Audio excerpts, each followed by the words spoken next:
ইফতারে যে খাবারটি না থাকলে আমাদের চলেই না সেটা হচ্ছে ছোলা ভুনা। আজ আমি আপনাদের সাথে ছোলা ভুনার রেসিপিটি শেয়ার করছি। এটি তৈরি করতে উপকরণ লাগছে 1 কাপ বা 250 গ্রাম ছোলা। আমি সারা রাত পানিতে ছোলা ভিজিয়ে রেখেছিলাম।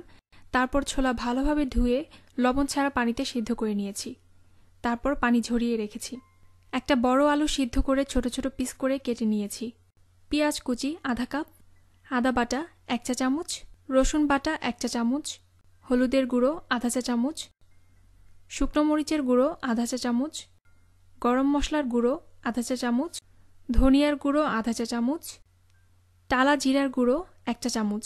জিরা শুকনো তাওয়ায় হালকা টেলে নিয়ে গুঁড়ো করে নিয়েছি। একটা টমেটো কুচি, স্বাদ মতো কাঁচামরিচ, ধনেপাতা কুচি, তেল 3 টেবিল চামচ, আর লাগছে লবণ স্বাদ মতো।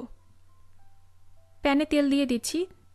তেল গরম হওয়ার পর পেঁয়াজ কুচি দিয়ে দিলাম। পেঁয়াজ হালকা ভেজে নিচ্ছি। পেঁয়াজ ভেজে নিয়ে এখন দিয়ে দিচ্ছি আদা বাটা, রসুন বাটা। আদা রসুন কিছুক্ষণ ভেজে নিচ্ছি। টমেটো কুচি দিয়ে দিলাম।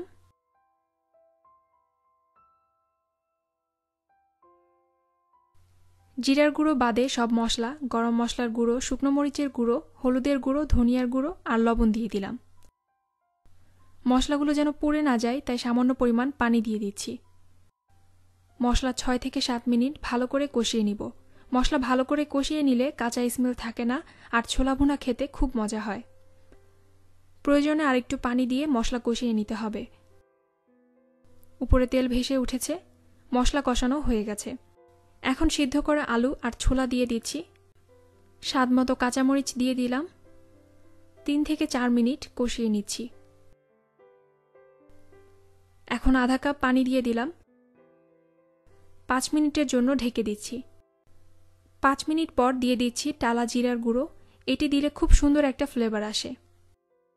এক্সট্রা ঝোলটুকু শুকিয়ে নিচ্ছি।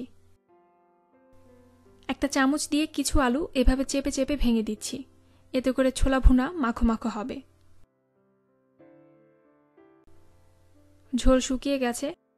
স্বাদ মতো ধনেপাতা দিয়ে দিচ্ছি। তৈরি হয়ে গেল ছোলা ভুনা। উপরে আদা কুচি, শসা, টমেটো কুচি, লেবুর রস, শুকনো মরিচ দিয়ে মুড়ির সাথে ইফতারে পরিবেশন করুন। সবাই আমার জন্য দোয়া করবেন আর আমাকে সাপোর্ট করার জন্য ভিডিওটি লাইক, কমেন্ট, শেয়ার করবেন এবং আমার চ্যানেলটি সাবস্ক্রাইব করতে ভুলবেন না। আল্লাহ হাফেজ।